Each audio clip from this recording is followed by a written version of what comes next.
on va ouvrir une page culture ce matin dans notre matinale et on commence avec Quentin qui nous parle de ruralité dans les films.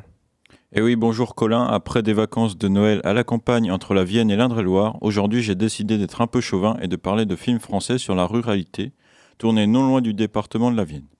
Je vais monter crescendo en commençant par des films à tout petit budget. Tout d'abord, au printemps dernier, j'ai finalisé la création pour le bac d'un court-métrage documentaire traitant des innovations agricoles intitulé Terre d'innovation. Ce travail de plus d'un an m'a permis de me rendre compte, en tant qu'enfant d'une famille d'agriculteurs, que la connaissance de la ruralité et de l'agriculture, domaine central de celle-ci, se perd. En 2023, j'ai aussi pu voir un documentaire créé par Nicolas Fabas, accompagné à la réalisation par Victor Demaître, qui s'appelle Où sont les moutons ? Pour son premier documentaire, Nicolas Fabas a su montrer le fonctionnement d'un village rural à travers le cas de ses grands-parents qui étaient les derniers éleveurs de moutons.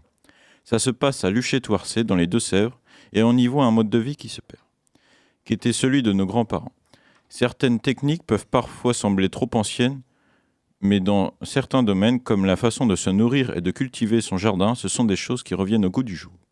Si vous souhaitez voir ce film, il est disponible en VOD sur le site Harmattan TV. Dans le même registre de films retraçant des vraies histoires sur le milieu agricole à la campagne, on peut penser à Au nom de la terre d'Édouard Bergeon, dans lequel participait Guillaume Canet, sorti en 2019. Après, dans les films traitant de la ruralité, il y a des films avec des plus gros budgets à plusieurs millions d'euros.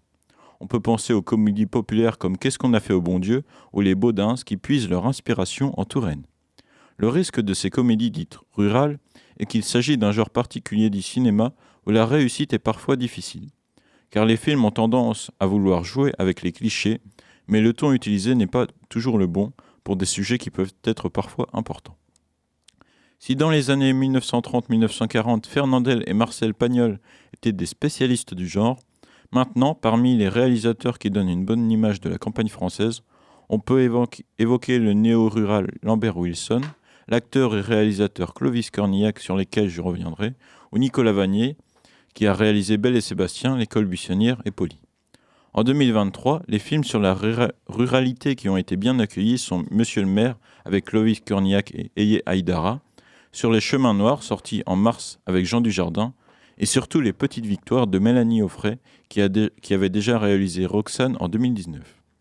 Les petites victoires est un film porté par le duo Julie Piaton-Michel Blanc, qui a obtenu des prix au film international du film de comédie de l'Alpe d'Huez, avant d'émouvoir un tout petit peu moins d'1 million de personnes au cinéma. Un grand succès pour un film se déroulant dans une école abordant les problèmes de la désertification et de l'illettrisme. Bien que les sujets soient sérieux, ça reste une comédie avec Michel Blanc, membre historique de la troupe du Splendide. Et enfin, dans les sorties récentes qu'on a pu déclarer comme comédie rurale, il y a 5 hectares, avec Lambert Wilson et Marina Hans, ainsi que Chasse gardée avec Hakim Djimili, Camille Lou, Didier Bourdon et aussi Thierry Lhermitte. À chaque fois, le sujet des néo-ruraux est abordé, reste à voir quels sont les intéressés et de quelle manière cela sera fait.